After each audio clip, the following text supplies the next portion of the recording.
مقعد 109. بسم الله، الحمد لله والصلاة والسلام على رسول الله. السيدة الوزيرة، خطابي لن يكون موجها لشخصك ولا لهياكل وزارتك، بقدر ما سيكون موجها للمتاجرين بقضايا المرأة عموما وإجمالا.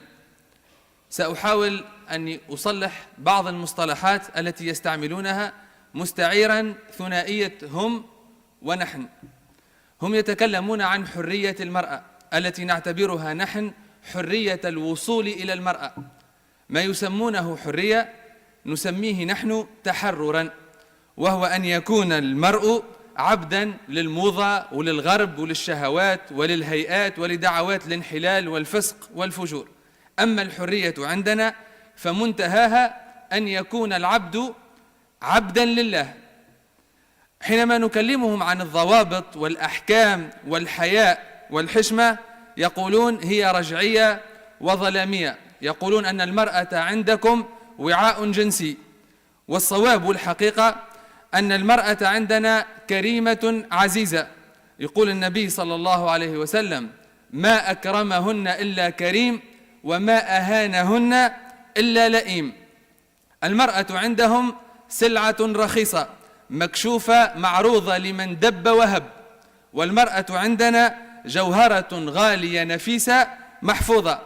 مكاسب المرأة عندهم وأعددها لك: الأمهات العازبات، الإنجاب خارج إطار الزواج، الحق في الإجهاض، ممارسة الرذيلة، الحق في الحرية الجنسية، الشذوذ الجنسي.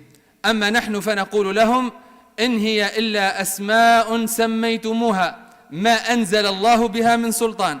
الأسماء الصحيحة أن الأمهات العازبات هن إما عاهرات أو مغتصبات.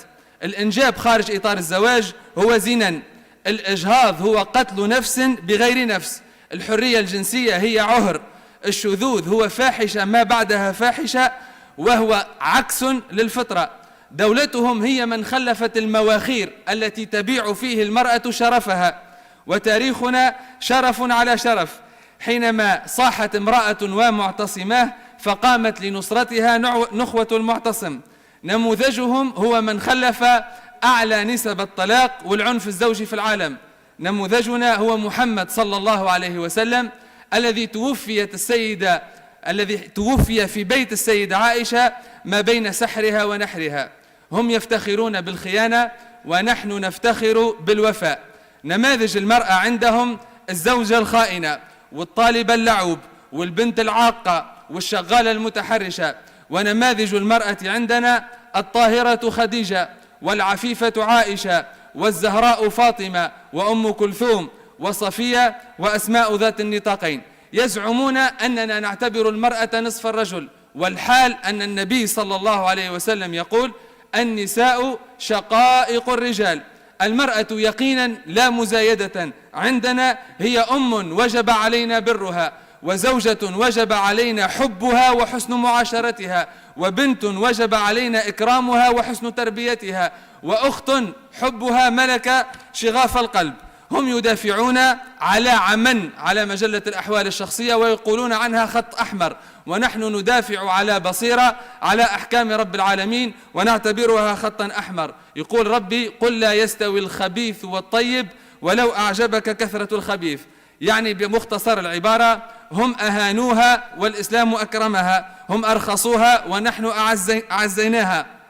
سينتصرون لها بكل الهياكل الدولية وبكل الدنيا، ونحن سننتصر لها بالثلث الأخير من الليل قائلين: يا رب تحفظ بناتنا ونسائنا وأمهاتنا وأخواتنا. مشاكل الأسرة والطفولة التي تعالجها وزارتكم هي من مخلفات الفهم المشوه لهؤلاء للمرأة وللأسرة.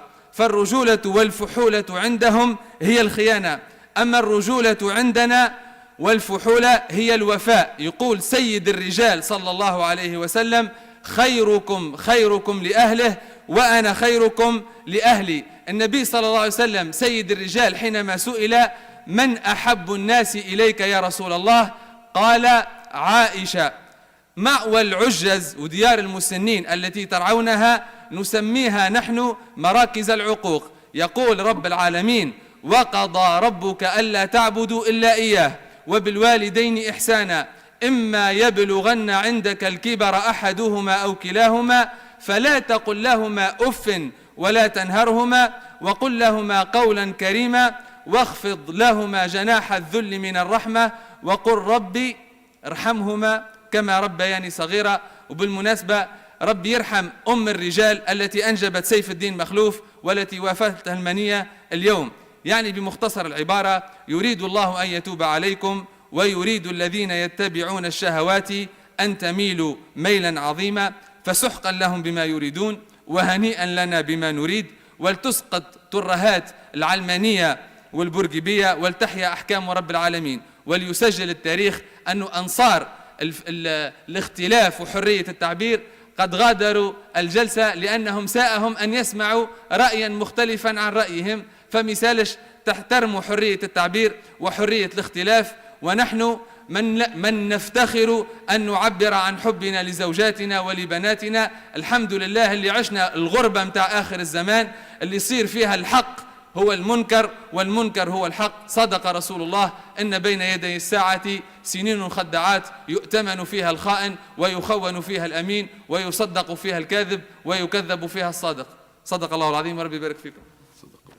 شكرا.